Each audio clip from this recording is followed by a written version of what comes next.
Hello my students, এখন আমি class 8-এর রায় ও Martin প্রশ্নবিচিত্রা 2025 থেকে একটা পেজ করেছি। তাকে ইংলিশের পেজ নাম্বার 55। এখানে সিনটা নেওয়া হয়েছে দ্য উইন্ড ক্যাফ। তবে এই সিনে তোমরা সিনটা পড়েছো এবং কোশ্চেনগুলো আমি আলোচনা করছি।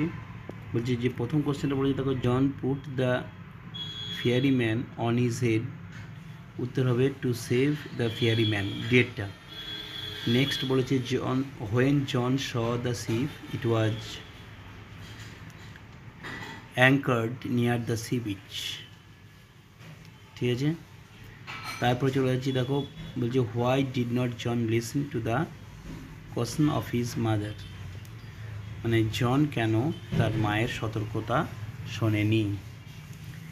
দেখো আনসারটা লিখবে John did not listen to his mother's caution because his desire for going to the sea became stronger after receiving a wind cap from the ferryman. অর্থাৎ ওই ফেয়ারিম্যানের কাছ থেকে যখন একটা সে টুপি পেল, যে টুপিটা বাতাসে পরিপূর্ণ, এই টুপি পাওয়ার পর তার সমুদ্রে যাওয়ার ইচ্ছাটা অত্যন্ত জোরালো হলো, যার জন্য সে মায়ের সতর্কবার্তা শোনেনি। নেক্সট তাকে বলেছে যে এখানে সিনোনিম ওয়ার্ড খুঁজতে হবে টেক্সট থেকে। টাইপ মানে হচ্ছে কাইন্ড বা ধরন। দেখো এখানে কাইন্ড বলে একটা ওয়ার্ড আছে দ্বিতীয় লাইনের শুরুতে। তারপর পারসিস্টেড, দেখো পারসিস্টেড মানে জেদ ধরা, তো এই প্যাসেজের মধ্যে রিকোয়েস্টেড হবে। আবার চালু থাকা অর্থে প্রিভেলড হয়, সুতরাং এখানে দুটোই অবলিক দিয়ে করা যেতে পারে। এরপর দেখো একটা ছড়া আছে, এই ছড়াটা নেওয়া হয়েছে এপ্রিল ডে থেকে।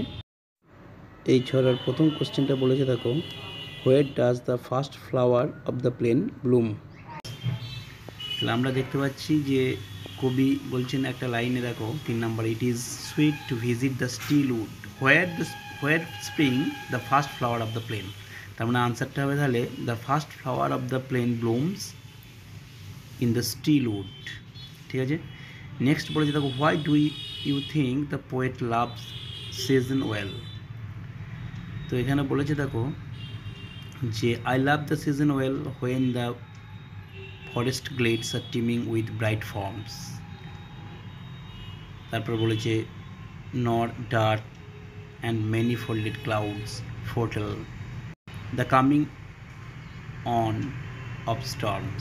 তাহলে আনসারটা হবে the poet loves the season well because during that time the forest glades appear with bright forms and no dark or many folded clouds foretell the coming of storm. এটুকু লিখলেই হবে। Next, what does earth loosen mould mean. এই earth loosen mould কথাটার অর্থ কী?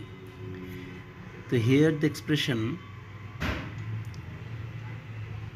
means that the earth is favorable or fertile for growing saplings. এখানে বলতে চাইছি যে আর্থটা খুব অনুকূল, কারণ অ্যাকচুয়ালি ফার্টাইল আর্থ চারা গাছের বৃদ্ধির জন্য। নেক্সট বলেছে, দেখো এখানে কালেকটিভ নাউন বলছি এ ড্যাশ অফ পিকক্স, এটা হবে এ প্রাইড অফ, আবার মাস্টার অফ পিককও হয়। পরেরটা দেখো হবে এ নট অফ টোডস, ব্যাং। তারপরে দেখো ওনার, এটার অ্যাবস্ট্রাক্ট নাউন হচ্ছে ওনারশিপস। ইনফ্যান্ট, এর অ্যাবস্ট্রাক্ট নাউন হবে ইনফ্যান্সি। এরপরেরটা দেখো when I was doing my homework my friend came to meet me. Next দেখো the cops have been looking for the terrorist for several days. Next দেখো এটা last night আছে, মানে past inhibit করতে হবে, he read the story last night. তারপরে এখানে অতীতে দুটো ঘটনা ঘটেছে, এটাকে পাস্ট পারফেক্ট টেন্সে লিখতে হবে। প্রথমটা হবে Aditi had finished her homework before she went to sleep. এর পরের কোশ্চেনগুলো দেখো, এখানে বলেছি যে ডু অ্যাজ ডাইরেক্টেড, বলছে রমেশ ইজ রিডিং রাকেশ বুক। এখানে বলেছে যে আইডেন্টিফাই করতে হবে এবং write down the case of the underline nouns.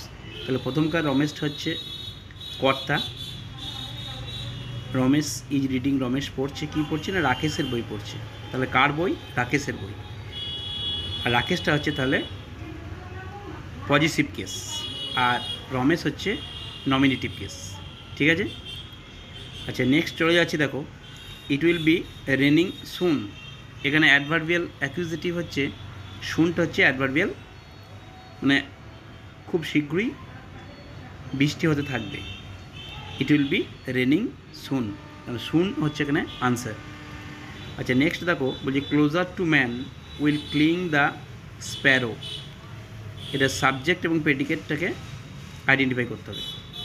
তাহলে এখানে দেখো, অ্যাকচুয়ালি বাক্যটা হচ্ছে the sparrow will cling closer to man. এটা ক্লাস 8-এর সামার ফ্রেন্ডস যে ছড়াটা আছে মেরি ল্যাম্বের লেখা, সেখান থেকে লাইনটা নেওয়া হয়েছে। এখানে দেখো, the sparrow will cling closer to man. এখানে স্প্যারোর সঙ্গে সেই সোয়ালো তুলনা করা হচ্ছে, যে স্প্যারো কী করে না সবসময় মানুষের কাছাকাছি থাকে। অর্থাৎ স্প্যারো হচ্ছে আমাদের ওল্ড ফ্রেন্ড, আর সোয়ালো হচ্ছে নিউ ফ্রেন্ড।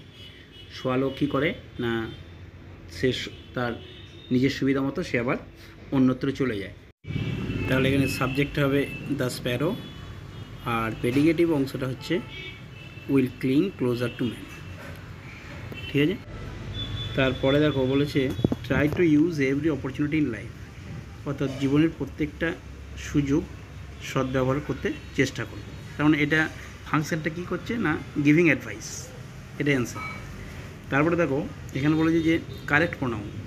তাহলে টুডে, এখানে দেখো হিজ ওন ইন্টারেস্ট আছে, তার মানে এখানে হি হবে। Today he thinks of his own interest. ঠিক আছে। আচ্ছা, তার মানে হি হলো এটা আনসারটা। তারপর দেখো বলছি they cleaned the heap of garbage, they asked nobody to help them. এটা এমফ্যাটিক প্রোনাউন বলেছে। তাহলে আনসারটা হবে they cleaned the heap of garbage themselves. তারা নিজেরাই সেই নোংরা স্তূপ পরিষ্কার করলো, মানে কাউকে সাহায্যের জন্য ডাকলো না বা বললো না। তার মানে দেমসেলভসটা হচ্ছে এখানে এমফ্যাটিক প্রোনাউন। ঠিক আছে, আজ এখানেই রাখলাম। সবাই ভালো থাকো। আর যারা এখনও চ্যানেলটি সাবস্ক্রাইব করোনি তারা সাবস্ক্রাইব করে নিও, তাহলে তোমাদের কাছে আমার আবার ভিডিওগুলো খুব তাড়াতাড়ি পৌঁছে যাবে। আর যদি কোনো কিছু কমেন্ট করে থাকে অবশ্যই কমেন্ট করো।